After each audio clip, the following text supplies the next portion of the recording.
지금 이제 국민의힘 같은 경우는 그 친윤 핵심 중에 핵심으로 꼽히는 장제원 의원이 불출마 선언을 일단 했고요. 김기현 대표도 조만간에 뭐 거취를 결단할 것 같아요. 이런 모습에 있어서도 민주당이 좀 밀리는 게 아니냐는 얘기가 나오는 건 사실이잖아요. 네, 사실 뭐 네. 민주당의 친명 핵심이나 아니면 좀 다선 중진 의원 중에 불출마 선언하신 분도 없고 좀 이런 상황에 대해서 좀 어떻게 보세요? 많이 답답하실 것 같은데. 그러니까 이제 총선과 관련해 가지고 이제 보면은 예, 일단 총선 이제 지금은 거의 마지막 단계이기 때문에 총선 마지막 단계이기 때문에 지금 쓸 수 있는 카드는 물갈이, 인적 쇄신 뭐 이런 카드, 그다음에 새로운 인물의 수혈 이런 거거든요. 네, 근데 국민의힘 입장에서도 뭐 할 수 있는 모든 카드를 다 쓸 수뿐이 없다. 지금 만약에 국민의힘이 내년 총선에 또 진다. 그러면 윤석열 정부는 남은 3년은 그냥 식물 정권이죠. 네, 그래서 할 수뿐이 없는 그 조건에 처해지지 않았나 싶고, 근데 문제는 예, 내년 선거라고 하는 게 결국에는 정권 심판 선거로 치러질 겁니다. 정권 평가. 네, 물론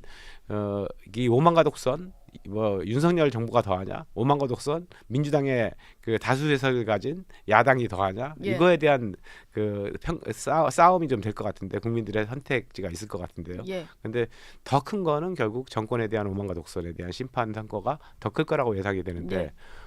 그런 상태에서 지금 대통령 지지도가 뭐 40% 이하를 계속 달리는 상태에서 그러면 선거를 치를 수 있을 것인가? 저는 못 치른다고 봅니다. 그러니까 대통령의 통치 철학, 통치 방식을 근본적으로 바꿔야 되고요. 네, 그게 핵심이고, 두 번째로는 당이 국민의힘이 어떻게 변화할 것인가라고 하는, 변화되고 있는 모습을 국민들한테 각인시켜주는 예, 모습들이 필요하겠죠. 네.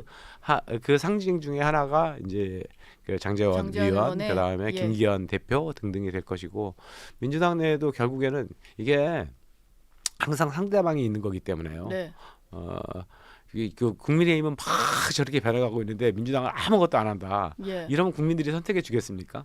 그러니까요. 안 하겠죠. 예, 그러니까 그래서 결국에는 쫓겨서라도 이제 일부의 변화의 폭은 있을 수뿐이 없는데, 네, 근데 오히려 그것이 민주당이 먼저 나서 가지고 선도적으로, 네, 선제적으로, 예를 들어서 이재명 당대표가 한동훈 나와? 그러면 한동훈 그 법무부 장관하고 내가 직접 붙을래? 예, 아니면 나 안동 갈래? 아니면 험지로 갈래? 그리고 뭐 이른바 친명계 그 중진 핵심 인사들, 이런 사람들이, 의원들이 나 험지 가가지고 마음 펴놓고 네, 당에서 얘기하는 대로 모든 것을 백의종군 할 테니까 예, 불출마하면 불출마할래? 이런 게 만약에 10명만 있다면 네. 완전히 총선판을 가를 겁니다. 근데 그거를 음. 못 하고 있는 거는 굉장히 아쉬운 문제죠.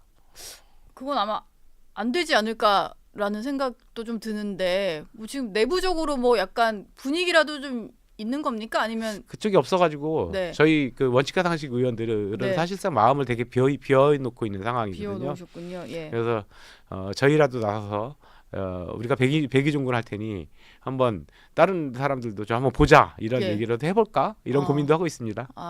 우리 백의종군 할 테니까 예. 친명 핵심 의원들도 누린 사람들도 다 내려놔라. 오히려 이런 난 식으로. 당신들이 기득권자인데 기득권자가 왜 백의종군 안 하냐, 예. 이런 거. 그 아. 국민의힘은 이미 하고 있는데. 네. 네.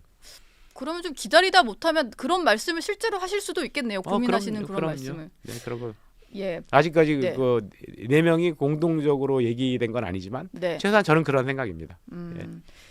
김민석 의원 얘기도 좀 안 해볼 수가 없는데요. 네. 이낙연 전 대표 향해서는 계속해서 이게 논란임에도 불구하고 사쿠라 노선이다 이런 얘기를 했고, 사실 원칙과 상식에 대해서도 김민석 의원은 공천 보장을 요구하는 구태다 이런 표현 썼거든요.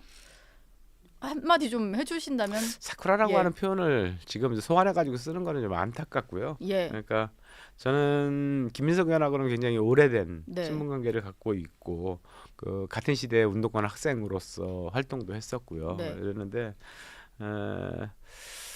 그래서 국회의원 됐을 때의 기대도 굉장히 저보다 훨씬 더 먼저 스타 의원으로서 등장을 했고, 그래서 네. 기대도 굉장히 컸었는데, 예, 지금의 김민석만이 아니고 우리 세대의 운동권 출신들의 그 정치인, 네. 저는 이 정치인들이 국민의 기대만큼 제대로 하고 있는가에 대한 근본적 성찰이 먼저 우선돼야 된다고 봅니다. 그러니까 86 운동권 그렇죠. 정치인들이요. 586 정치, 예. 이제 686에 가까우고 뭐 네. 넘어선 사람들도 있는데요.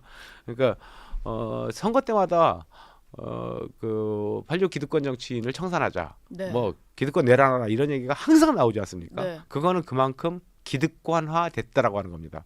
그러니까 기득권화 됐다라고 하는 것과 오래 하고 있다라고 하는 얘기는 다른 거거든요.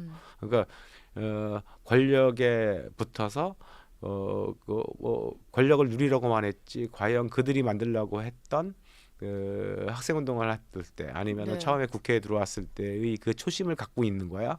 대한민국은 그 사람들 때문에 바뀌었어. 예.